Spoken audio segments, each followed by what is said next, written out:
பணம் இல்லாத ஆளோட அரசியல் ஜெயிக்கலாங்கிறது இப்போ அரசியலோட நடந்திருக்குல்ல. இந்த பணம் வச்சா தான் முதலமைச்சர் ஆகணும், அரசியல் வர முடியுங்களா கணக்கு இல்லைங்க. இப்போ இந்த ஆட்சி உடைச்சிருக்குல்ல. இப்போ படித்த மெண்டல் ஆகிட்டார் டைரக்டர் ஃபர்ஸ்ட் சீன்ல. கடைசி அதே படிச்சால் தான் டைரக்டர் வந்திருக்காரு.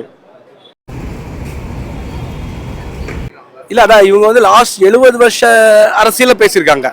காமராஜர் ஏன் தோத்தாருங்கிற அதான் கதையோட கரு அதை வந்து இயக்குனர் வந்து அவருக்கு ரொம்ப பாதிச்சிருக்குன்னு நினைக்கிறேன். அவர் அதை எடுத்துக்கிட்டு அதில் ப்ளே பண்ணியிருக்காரு. மக்கள் தலைவா ரொம்ப நல்ல படம். ஃபர்ஸ்ட் வந்து டைரக்டருக்கு வந்து நம்ம தேங்க்ஸ் சொல்லணும். ஏன்னா ஒரு 60 வருஷத்துக்கு முன்னாடி எப்படி இருந்துச்சு அப்படின்றது யாருக்குமே தெரியாது. இப்போ இருக்க ஜென்ரேஷனுக்கு வந்து காமராஜர் எப்படி இருந்திருக்கிறாரு, காமராஜர் ஏன் தோக்கடிக்கப்பட்டாரு அப்படின்றது நிறைய பேருக்கு தெரியாது. காமராஜர் தோத்துட்டாருன்னு எல்லாருக்குமே தெரியும். ஆனால் காமராஜர் ஏன் தோக்கடிச்சாங்க இந்த மக்கள் அப்படின்றது மக்களுக்கான ஒரு படம். இது அரசியலுக்கான ஒரு படம் கிடையாது, இது மக்களுக்கான ஒரு படம். அப்போ மக்களுக்கான ஒரு படம் எடுக்கிறோன்னா ஏதோ ஒரு படத்தை எடுத்துகிட்டு வந்து போடணும் அப்படின்றது வந்து டைரக்டர் ராம்தேவ் நினைக்கல. ராம்தேவ் நிறைய வந்து ஹோம்ஒர்க் பண்ணியிருக்கிறாரு. லாஜிக்கல் தாட் ப்ராசஸ் படத்தில் இருக்குது. நிறைய டேட்டா கலெக்ட் பண்ணியிருக்காரு. சும்மா ஒரு படத்தை கொண்டு வரல, அப்போ இந்த எப்படி இருந்திருக்கும் அப்படின்றது வந்து ஒரு அசம்ஷனோ இல்லை ஹைபாத்தட்டிக்கல் ஸ்டடியெல்லாம் கிடையாது. ஸ்ட்ரெயிட்டாக டு த பாயிண்ட், அந்த கதை என்ன, இந்த கதை ஏன் அப்படி நடக்குது அப்படின்றது சொல்கிறாரு. இன்னைக்கு இருக்கக்கூடிய ட்ரெண்டிங் எலெக்ஷனை வந்து ரொம்ப க்ளோஸாக டச் பண்ணியிருக்கிறாரு. மக்களோட மனசில் இது பதியும். மக்கள் நிறைய படங்களை பார்க்குறாங்க, ஆனால் இந்த படம் பார்க்கும்போது இந்த படத்துக்கும் எனக்கும் தொடர்பு இருக்குது அப்படின்னு மக்கள் கண்டிப்பாக சொல்லுவாங்க. அதுதான் இந்த படம் மக்கள் தலைவா அப்படின்றது. சினிமா அப்படின்னாவே கான்ட்ரவர்சி தான். கான்ட்ரவர்சி இருக்கிறதுனால தான் சினிமாவே, மீடியானாவே கான்ட்ரவர்சி தான். அந்த கான்ட்ரவர்சி தான் ட்ரெண்ட் ஆகுது. அப்போ இந்த படம் கண்டிப்பாக ட்ரெண்ட் ஆகும். இல்லை, நடிகர்கள் அரசியலுக்கு வந்ததுனால மிகப்பெரிய புரட்சி ஏற்பட்டிருக்குது. அப்போ அந்த தலைவரை தேர்ந்தெடுக்கும் போது நல்ல தலைவர்களை பார்த்து தேர்ந்தெடுங்க, எல்லாருமே அரசியலுக்குள்ள வர முடியாது அப்படின்றது முக்கியமாக சொல்கிறாங்க. ஆமாம்மா, இது வந்து மக்களுக்கான ஒரு படம். இது வந்து அரசியலுக்கான ஒரு படம் கிடையாது. அரசியல் வந்து கருத்து கொடுக்குது, ஆனால் இந்த மக்களுக்கு விழிப்புணர்வு கொடுக்குது. ஒரு அவேர்னஸ் சொல்கிறோம்ல, அந்த அவேர்னஸ் இந்த படத்தில் கொடுக்குது. கதை, திரைக்கதை, வசனம், டைரக்ஷன் இது எல்லாமே சூப்பர். ஏன்னா ராம்தேவ் கொண்டு வந்து நிறுத்துறாரு. அதுக்கு கூட வந்து எக்ஸ்ட்ராடனரி ஒரு விஷயம் சொல்லணும் அப்படின்னாக்கா மியூசிக். படம் நல்லா இருந்துச்சு. ஆக்சுவலி நான் வந்து இந்த எதிர்பார்ப்பும் இல்லாமல் என் ஃப்ரெண்டு ஒருத்தர் கூப்பிட்டாருன்னு வந்தேன். படம் வந்து ஒரு முக்கியமான ஒரு சப்ஜெக்டை வந்து ரொம்ப ஹியூமராக பேசியிருந்தாங்க. நல்லா இருந்துச்சு. அது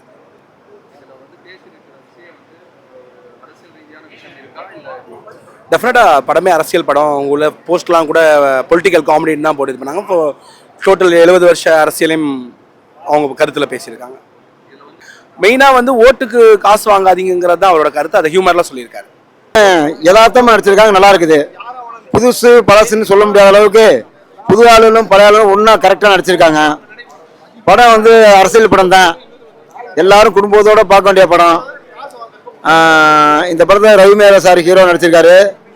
நான் வந்து அந்த படத்தில் வந்து என் பேர் காந்தி, ஃபோட்டோகிராஃபரும் மேக்கிங் வீடியோ ஒர்க் பண்ணியிருக்கேன். ஒரு சாங்கு ஃபுல்லாக ஃபோட்டோகிராஃபராக காமெடியாக நடிச்சிருக்கேன். அது வந்து எல்லாருக்கும் பிடிச்சிருக்கு, எல்லாம் சொன்னாங்க. இந்த படம் நல்லா இருக்குது.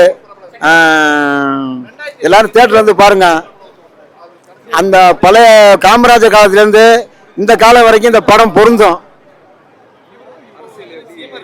அரசியல் வந்து எல்லா கட்சியும் இணைஞ்ச மாதிரி தான் கதை இருக்குது. யாரையும் ஒருத்தரையும் தாக்கி பேசல, உயர்த்தியும் பேசல. கரெக்டா எல்லாம் நடந்ததான் எடுத்திருக்காங்க.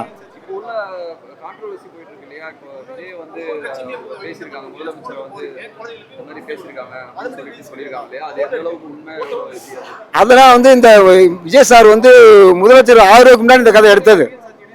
இதுக்கு அவருக்கு சம்பந்தம் இல்லை, இது தானா உருவானது. இதை போய் யாரும் கம்பேர் பண்ணி பேசி யாரையும் கீழ்த்தரமா மேல்தரமா பேசிக்க தேவையில்லை. இது வந்து கற்பனை கதை தான். டைரக்டர் வந்து நல்லா கற்பனை பண்ணியிருக்காரு. ராம்தேவ் சார் வந்து அரசியல் வந்து யாரு வேணா வரலாம். இது சுதந்திர நாடு, ஜனநாயக நாடு, சுதந்திர நாடு. எல்லாம் அரசியல் யார் வேணாலும், நீங்களும் வரலாம், நானும் வரலாம். யாரு வரக்கூடாதுங்கிறதுக்கு வந்து தடையே கிடையாது. சாதாரண மனுஷன் வரலாம். அதுதான் சாதாரண மனுஷன் வரணுங்கிறதுக்காக தான் ஒரு ப்ரொடியூசர் இது முதலமைச்சர் வந்திருக்காரு. அப்ப வந்து யார் வேணாலும் வரலாமே. அரசியல் வந்து யாருக்கும் எல்லாருக்கும் உரிமை தான். இவங்க தான் வரணும், அவங்க தான் வரணும் கிடையாது. இப்போ ஒரு தாக்கோட வந்திருக்கு.